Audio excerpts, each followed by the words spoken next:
Hello and welcome back to Not Just Buildings. Now, you might be wondering, do I have the right podcast? What on earth is Not Just Buildings? Well, listener, I'm pleased to tell you that we have renamed Chamber Vibes to something that more accurately reflects the purpose of this podcast, which is to tell the stories of businesses, nonprofits, and institutions in the area of Bedford, Virginia, which we do by talking to the real local people working behind the scenes. Plus, the new name is pretty catchy, and it's inspired by longtime Chamber and board member Bill Moss, who always says that businesses aren't just buildings, they're people. Thank you, Bill, for your years of service to our chamber and business community. We appreciate you. Anyway, thanks so much for sticking with us as we grow, and if you're new to the podcast, we're glad to have you join us as we kick off 2026. Now, for our official introduction, welcome to Not Just Buildings, where we interview the local people behind businesses, nonprofits, and institutions in the area of Bedford, Virginia. My name is Foster Garrett, and I am the Director of Marketing and Events for the Bedford Area Chamber of Commerce, which is a membership organization whose mission is to serve as a catalyst for local business success, a convener of regional leadership, and a champion for a vibrant and resilient economy. However, before we get to the interview, I would like to highlight some of our upcoming programming and events. We offer a little bit of everything for everyone, so I encourage you to stick around to learn more about what's next. But if you want to just jump straight to today's interview, no worries. You can find all of our programming on bedfordareachamber.com, and I'll drop our phone number at the end of this episode, so make sure to listen all the way through. Thank you so much to everybody who joined us at yesterday's Legislative Wrap-Up Breakfast. This is an annual event that we do with our state lawmakers. Everybody that represents us in Richmond came to Bedford yesterday to give us an overview of what happened at this year's General Assembly session, all the details with the ongoing budget, and more. So it was very informative. We appreciate everybody taking the time to join us, whether you were a part of the state lawmakers teams, or if you just came to learn more or to ask questions, or to just enjoy the breakfast. We really appreciate everybody joining us for that event, and to Appalachian Power for sponsoring it.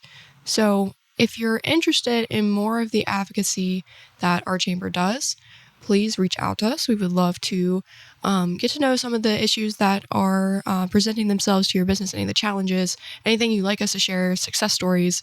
But also we have two other events later this year that focus on advocacy, one of which is our candidate forum. So the Bedford Forum will be held, I believe it's the first week of September again. We try to do it before early voting or right as early voting is starting, so that everybody can be knowledgeable about the local people running for election. I believe this year we'll only have 3 town council seats up. I think that's what will be up for re-election. So it'll be very informative. If you live in the town or you do business in the town, please keep an eye out for that. We'd love for you to join us and to also submit a question to be asked to the candidates. This is really the best way to get to know the people that are running and what their focuses are, their skills, their experience, and kind of what their policies might be if elected. The other one is State of Bedford. We are super excited to partner with the town and county on this event. This will be held in early August, and it's a way to get an idea of how the town and county function, some of the projects that they're currently working on, initiatives that they are looking towards for the future, and to be able to engage with them and really learn from the top dogs, so to speak. So Bart Warner, who's the town manager, and Robert Hiss, who's our county administrator, they'll be the ones doing these presentations. That's pretty much all the advocacy events we do. We try to do a little bit of everything for our community, for our chamber members, so that you can be heard and also connect with the people that are making these key decisions for our community. Later this month, we have a smart networking event all about marketing. If you are a marketing professional and you want to connect with your peers, or maybe you are somebody that runs a small business, or you're a volunteer for a nonprofit and you just want more people to learn about what it is that you do, maybe improve your brand, learn some tips and tricks, this is an amazing event. I'm super, super excited for it. It might be my favorite event of the year. We'll see.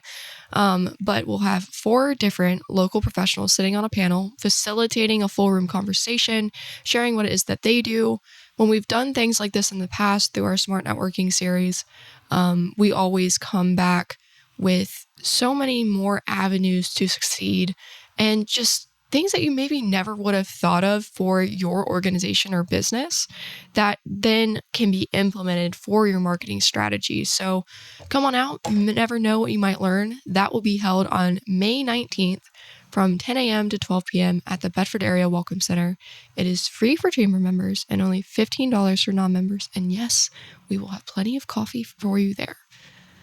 Like I said before, you can learn about everything I just talked about and more on bedfordareachamber.com, and you're always welcome to reach out with questions. The Chamber would love to hear from you, whether you're a chamber member, a community member, or just a listener who enjoys our podcast. But that's enough from me. Without further ado, please allow me to introduce today's guest, Susan Tinsley with Food for Kids. Welcome to the podcast. Well, good morning. Thank you for having me. Of course. I'm so happy to have you here. I love Food for Kids. I love what you guys do. And you are a kind of a hidden cornerstone of our community. Yes, we are. Food for Kids has been around for a while, but we've grown exponentially over the years. Our goal is to fight food insecurity in those who need it the most, the kids. And that is an amazing mission. And I'm super excited for our listeners to learn more about you guys and what you do. So to start us off, can you just tell us a little bit about yourself and then about Food for Kids? Well, I have the honor of currently serving as president of our executive board for Food for Kids. Our board members plan, implement, and follow through our program. We have no paid volunteers. Everyone's a volunteer. And that helps us so much to the funds that we make for 98% of everything goes to feeding the kids. In another life, I was a school teacher. Oh, really? I taught 6th grade at Stanton River Middle School and loved the kids. So this is kind of, for me, it's kind of service with a heart, and I love it. That's amazing. I think being a teacher is a calling, and you have to really love kids and want to be a mentor and somebody that they can rely on and trust and can learn from. And I think there's so many challenges now with being a student and being a teacher. I just think there's a lot of different challenges. We work with the school systems all the time. Bedford County Public Schools is there. You have some really incredible people that are involved with them, but it's really interesting to kind of see how it's changed over the years. And having outside people that support students and support teachers and the schools as a whole, it's so important because there's only so much that they can do. That's right. We know research tells us that if kids go to school hungry, that they're likely to have lower test scores. They're likely to have more absences. They're likely not to have the supported home that a lot of their other children do. They are more prone to illnesses because of lack of nutrition. So it all kind of, as you say, rolls in together. And we want the very best for every child that darkens the school door. Absolutely. And how many students do you currently serve? We are currently packing weekend bags of food for students in 7 Bedford County schools. Wow. We pack a little over 700 bags of food every week during the school year. So by the end of May, the last packing day of May, we will have packed over 23,000 bags this school year. That is astounding. It doesn't come without a price. We are fundraisers. We have 2 marvelous grant writers on our executive board, and that really helps us a lot. But you probably already know that there are so many more nonprofits today than there were 2 years ago or 5 years ago or 10 years ago, that sometimes we're not able to get the grants that we applied for, although we are very blessed to get what we do have because we depend on that to meet our budget every year. Other monies come from individuals, businesses, fundraisers. So it takes a lot. You can imagine what our budget must look like We try to keep each bag the cost of $10. But if you multiply $10 times 700 bags, times 4 weeks, times 9 months, you can just guess what our costs are every month. That's crazy. We try to make the meals as nutritious as possible. We try to make the meals as kid-friendly as possible. And we try to make sure that the kids enjoy what they get. We change up our menus every week, hopefully to give them a variety. We survey our parents every 2 years to make sure that the kids are eating what we put in the bags. The bags are filled with meals and snacks. After COVID, we started going to larger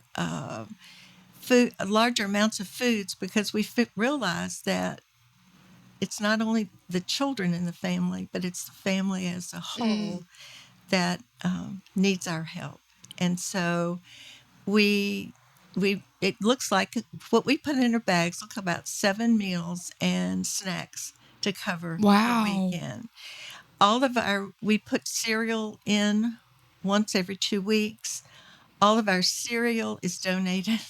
All of our peanut butter is donated. Sometimes a group, an organization, or a business will have a food drive for us, and we give them a list of the foods that we pack and the amounts that they have to come in. So we get a 16-ounce jar of peanut butter and not the big 32 ounces that Sam sells, that kind of thing. Can't go in. You know, these bags are heavy. Yeah. And to watch those little preschoolers or kindergartners get on the bus with this big bag of food just warms your heart. Oh, that's so precious. Yeah.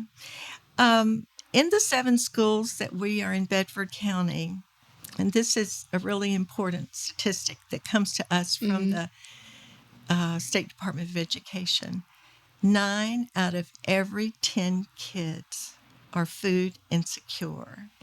That means their families would qualify for free and reduced lunches. That's a lot. That's a very significant number. 94% of those 700 kids that we serve fall into that food insecurity area.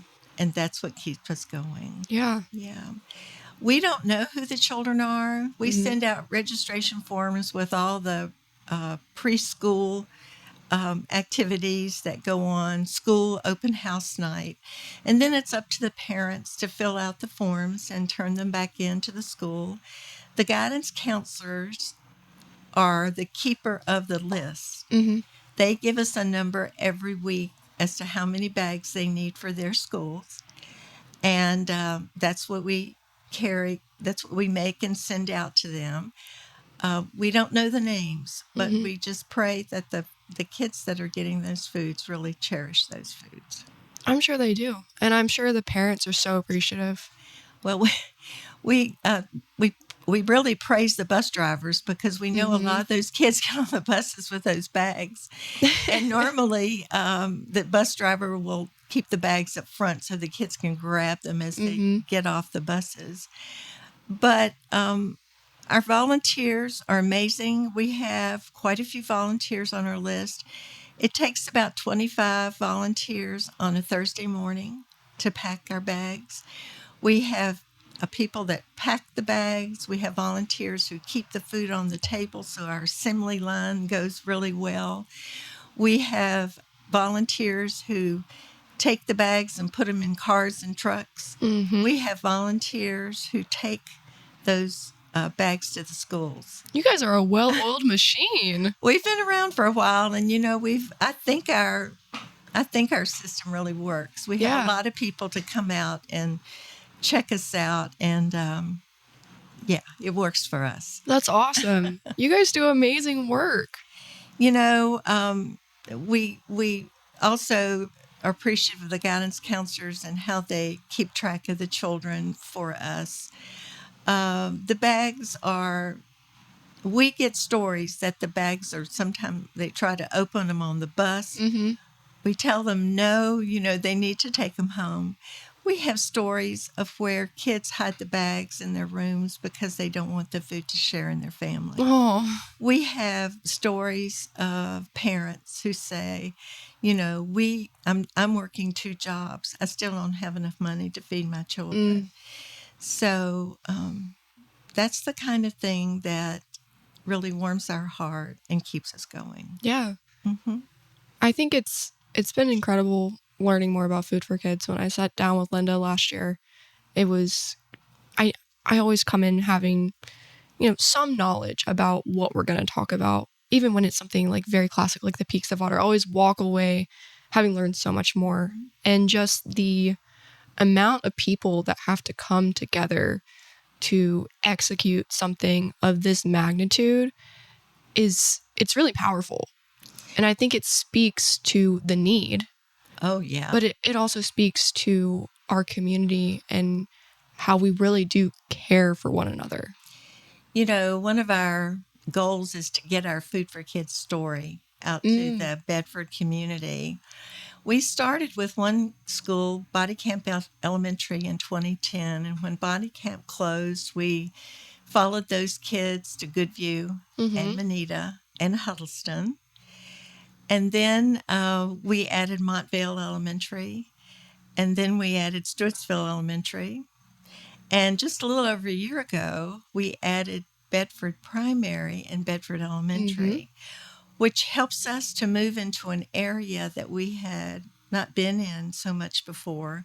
We've had fundraisers out in the town of Bedford, but we really need the volunteers and the donors to come help us with this and to kind of envelop Food for Kids into this community. I did a presentation for the Bedford Town Council. Oh, excellent. And several gentlemen on the council pick up bags and deliver to Bedford Elementary and Bedford Primary. That's amazing. And things like that just gets our story out there. And it's just amazing how I think everybody has a heart for children. Absolutely. And when we get our word out, it's all for the kids. We want them to be the beneficiaries of this program. It's really interesting. I love that you guys are able to expand outside of Southside. Southside absolutely needs your devotion, but as somebody who went to Bedford Primary and Bedford Elementary, there's so many kids there that I just know are served so well by y'all. And did it significantly raise your numbers to take on those 2 big schools? When we took on Bedford Primary and Bedford Elementary, we initially got about 100 students from each school that we added to that's a lot. Added to our program. And of course, the numbers have risen a little bit. That adds to our budget every year. And honestly, we step out on faith. We pray a lot. We ask for support. We just feel like God will provide, and He's doing a beautiful job because the grants this year have come in really, really well, and the donations have come in really well. Our volunteers, as we've said, are the backbone of this program. And one of our volunteers moved here, Packers moved here from Virginia Beach, where he was a school teacher. And he said, when we moved here, my wife and I got in all kinds of stuff. But I realized all the things that we were trying to do did not bring me the joy that I feel when I come to packing every Thursday morning. So all of that is kind of gone away. And he's on our board of directors. He orders food. He picks up food. He's just one of our, and that's just one story. We've got a lot of stories to tell. Yeah. I've met several people from your organization, some of whom were at our grant writing workshop last December and December 4th. Robin came to both, which was awesome. And were you there at the December one? No, I didn't get to that. Okay, I know that somebody else was there as well. I couldn't remember. I didn't think it was you because I think this is my first time meeting you. But it was really interesting. At one point at the last workshop, we went around the room and we acted like we were going to apply to a Food Lion grant. And for some people, it was really easy to say, oh, I could use this for our summer camp program. Or even with Robin, she's like, we could use this all day, every week of the year. But some people, and it's mostly nonprofit people, but some people were from businesses or larger organizations, and they would say, we support this this weekend food support organization, and we could give it to them. And I'm like, are you talking about Food for Kids that are in the room right now? But it's really interesting. A lot of the businesses that we speak with, they will do food drives for y'all, or there's some that will drive the food to the schools for y'all every so often. And it's really cool to see that network where they know, it's almost like they know that they're supporting the kids through y'all, but they don't know that they're all connected doing the same thing. That's true. Robin is one of our amazing grant writers, and she does a wonderful job, as do the others. We're so appreciative that we were nominated for the Bedford Chamber of Commerce Nonprofit of the Year. This helps another way that we can get our name out there. I spend a lot of my time going and doing programs for organizations in the Bedford area, in the Moneta and Lake area.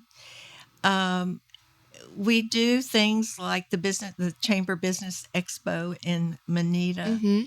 We a lot of people will sponsor things like golf tournaments, cornhole tournaments, and we're the recipient of those. And so we go and we talk about, what we're doing, and that helps us get our names out as well.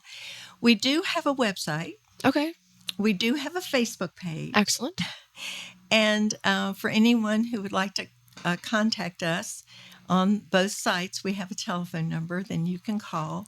It'll probably be Linda's telephone number that you've already spoken with, and then a lot of times through Facebook messaging, we get messages from people who want to volunteer. How can I volunteer? How can I help? And that puts another name on our list and another source that we can get. Absolutely. Are you guys looking for anything specific right now? Anything that you're trying to do or you need more help with or more funds for? Well, our school year is coming to an end. That's true. I think May 21st is our last packing day in for this school year. Probably around July, we start revving up for the next year and getting our applications out for the parents.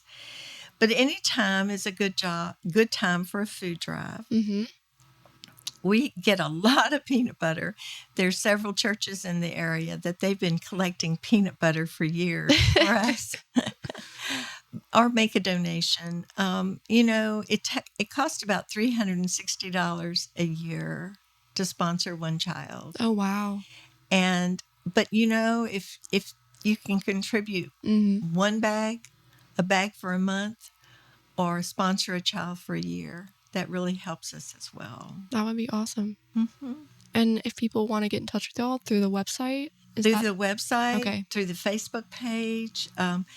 You will find a telephone number on both that you can call. You will find our address on both you can call. We are a 504(c) nonprofit. So donations are tax deductible. Okay. And, we struggle with cost. We struggle with to keep the bags affordable. We struggle, putting food in the bags that the kids will like. But 98% of all the donations we get go to the food, and very little go in our pockets except for insurance and, HOA fees for our packing space or electric bills, that kind of thing. We run on a very tight budget. I feel like the best nonprofits do. That was it, the shoestring budget. That's right. Yes. That's right. That keeps us going. But I feel like when it comes to keeping costs down and making the food nutritious but still kid-friendly, you guys do a great job. And is there anything Do you want to talk about what was in the bags this week for the kids? What are they eating this week? I have to get in my mind what that bag looked like. we put a large box of cereal. We started out years ago with just the individual boxes of cereal, but we're feeding a lot of times we're feeding families. So a large box of cereal may go in the bag. We try to have a canned vegetable. We try to have a meat protein source. It could be chili. It could be Chef Boyardee varieties, canned chicken, rice. We put mashed potatoes, the instant mashed potatoes in the bags. We put small cartons of fruit juice. They get usually 3 cartons of that. Then we add applesauce, granola bars. We try to put a variety of snacks like popcorn or Cheez-Its or any kind of pretzels, that kind of things in the bag. And then we partner with Lake Christian Ministries. They have a source for bread and bread products. So they always pick up enough for us so that we can put some form of bread when we have it in the bags. It might be a loaf of bread. It might be buns. The lucky ones might get a box of donut holes. That's very rare. English muffins, bagels. Oh, wow. That kind of thing. Or the little individual muffin packets. We try to put instant oatmeal in the bags. So when those bags get down to they're brown paper bags, like you might get at the grocery store. Those are huge brown paper bags. When they get down to the end of the line, we have guys stapling them shut, and then they go to the schools. So it's pretty amazing. Yes, that's incredible. I feel like it's. I hope the people that are listening are as impressed as I am, because that is, when you think of like packing a weekend bag full of food, I mean, it's 7 meals, but it doesn't completely come across to the amount and the quality until you give a detailed what's in the bag. So, that's right. Thank you for sharing. Yes, we do add mac and cheese. That's always a food. We started out years ago doing the individual ones, but they are very expensive. They are. We went to the family size box, and they usually get one of those every week as well. So it's a well-packed bag. I see why the kids are trying to hide these in their rooms now. It's not just protein. It's a little other things. A little bit of everything. Yeah. That's awesome. Well, Susan, is there anything else that you would like to share this morning? Well, I just would ask people to help us get our story out. Throw the name Food for Kids out into the community, or share what you know about Food for Kids with other people. That's always very important with us. We are very pleased to be one of the sponsoring homes for the Smith Mountain Lake Charity Home Tour in October. We've been asked to do that for several years, but we didn't know if we were large enough to get all the volunteers that we need and the sponsors that we need. It's an intense weekend. It's a lot of work. It is. So we decided we were going to jump in the deep end this year, and we accepted the challenge. Yay! And so we're working on volunteers. If anyone would like to volunteer for the Food for Kids house, that would be amazing. Give us a call or reach out through Facebook or the webpage. Right now, you can pretty much pick the shift you want. And we have people on the docks. We have people parking cars. We have people, guiding through the homes. And so that's a challenge. But every week, my anxiety kind of goes down a little bit because we're getting very prepared for that. That's awesome. Well, it's good to be in a good spot with it in early May, considering it's in October. But it is. That's awesome. And for those who aren't familiar with the SML Charity Home Tour, it is an amazing, was it 3 days? 3-day event? Friday afternoon, Saturday morning, Saturday afternoon, Sunday afternoon. Yeah, so it's 3 days. I think it's Columbus weekend. Yes. 9th, 10th, and 11th, or something like that in October. But it's been going on for many years. You come check out these amazing mansions right on the lake. You can visit every single one by boat or by car. And all the proceeds go towards amazing local charities right in our area. I think so you guys are in Bedford, and then Bedford Ride is also in Bedford. I think you Yes. guys are the two Bedford organizations. Yes, you're right. That's amazing. Yeah, well, we are. congratulations. Most of the homes on the home tour seem to be on the Franklin County side, but we're very fortunate to have the home that we have. The homeowners have been so cordial and so helpful in helping us, learn their home. And we're just last year the sale of tickets for the home tour was the most they've had ever. That's awesome. So, that money's divided among 8 charities. And so it's a really big deal. Yeah, that'll be a huge boon for your organization. It will be. That's very exciting. Mm-hmm. And if you're interested in volunteering, do it. It'll be a lot of fun. We would love to have you come. Yeah, and if you're interested in sponsoring the Charity Home Tour, as an organization, they do amazing marketing. They are literally everywhere in the whole area, and thousands of people come to Smith Mountain Lake just for this event. I think their home tour tickets are available online. Oh, really? I think they're already, or if not, they'll soon be available online, so you can get your tickets online. You can get a ticket that will take you to all the houses, or if you just want to see one house, you can do that as well. So awesome. Yeah. Well, that's super exciting.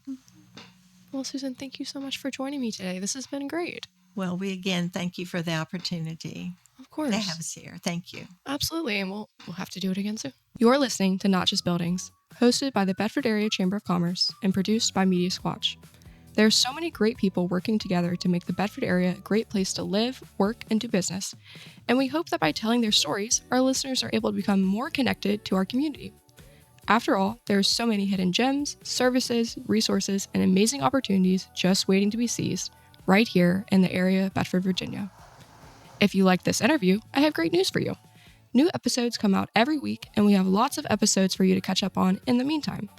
Episodes are available on Media Squatch Plus, as well as Spotify, Apple Podcasts, our weekly newsletter, Facebook and website, and anywhere else you can find podcasts. If you want to learn more about us at the Chamber, we encourage you to check out our website, bedfordareachamber.com, or give us a call at 540-586-9401. Thanks so much for listening, and keep an ear out for the next episode of Not Just Buildings.